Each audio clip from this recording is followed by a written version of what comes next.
பொறுப்பாளரா போட்டாங்க. இருக்க முடியாதுன்ட்டாரு. எங்க அப்பாவுக்கு உடம்பு சரியில்ல. நான் அவரை பார்க்கணும்னாரு. அப்புறமா அவரே ஆள் விட்டு என்ன சொல்லுவார் தெரியுமா? எனக்கு சீட்டு கொடுக்கல.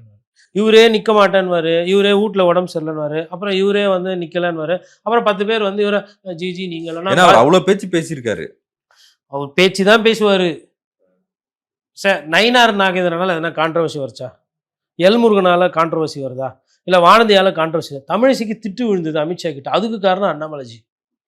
அது வேறலாம் அவங்க வந்து தாமரை மலரும் தாமரை மலர்னு ஏதோ அவங்களுக்கு வந்து அரசியலில் போயிட்டு வெற்றிகரமான தோல்வியெல்லாம் இப்போ சந்திச்சு அவங்க ஒரு அரசியல் பண்ணிட்டு இருந்தாங்க. இவரால் எவ்வளோ பேருக்கு பிரச்சனை. இப்போ கூட பாருங்க, அந்த வர்ச்சுவல் வாரியர் சும்மா இருக்க மாட்டாங்க. ஏன் வர்ச்சுவல் வாரியர் சும்மா இருக்க மாட்டாங்க? கட்சி வந்து தனிப்பட்ட நபரை விட ஒரு படி மேலே அப்படின்றது யதார்த்தமான உண்மை. ஆனால் அதை மீறி வந்து நீங்கள் போகும்போது கொள்ளும்போது அது ஒரு சில சிக்கல் வரும். 1000 காரணம் இருக்கும். ஆல்ரெடி தமிழ்நாட்டில் மக்கள் அதிகமாக போய் பிரதமர் மோடிக்கு வரவேற்பு தரதில்லை. அந்த மாதிரி ஒரு இக்கட்டான சூழ்நிலையில் ஒரு முன்னாள் மாநில தலைவர் நீங்கள் ஒரு 1000 பேரை திரட்டி அங்கே போய் நிற்க வேணாவா? நான் பேசுகிறது நியாயமா இல்லையா? 3 வருஷம் பதவியை அனுபவிச்சிங்களா? அந்த நன்றி விசுவாசத்துக்கு உங்களோட வர்ச்சுவல் வாரியர்ஸ் ஃபோனில் எல்லாம் பயங்கரமாக அண்ணாமலை ஜிக்கு இல்லைன்னா பிஜேபி அழிஞ்சே போயிடும், அண்ணாமலைக்கு முக்கியத்துவம் இல்லைன்னா பஸ்பம் ஆகிடும், இப்படியெல்லாம் போடுறீங்கல்ல. ஒரு 1000 பேரை தட்டு அண்ணாமலைக்கு சீட்டு இருட்டும் இல்லை, அண்ணாமலை மலாடா தலைவர் வராப்புல, மோடிஜி வராப்புல, கருப்பு பல்லுன்னு விட்டுறக்கூடாது. திடீர்னு திமுக ரொம்ப நம்ம மேப்பு கம்மியாக வரா மாதிரி இருக்குது, பர்செப்ஷனில் ஓட்டு வருமா வரலாம் தெரியல, திருப்பி எடுறா பழைய ஆயுதத்துன்னு சொல்லிட்டு கருப்பு பல்லுன்னு யாருன்னா விட்டுட்டாங்க, இல்லை கருப்பு கொடையை காட்டிட்டாங்க அப்படின்னா அப்போ அண்ணாமலை டீம் என்ன பண்ணாங்க? ரெடியாக இருக்கணும்ல, பிளாக் கேட்ஸ் மாதிரி. தோரணா சார் அரசியல்.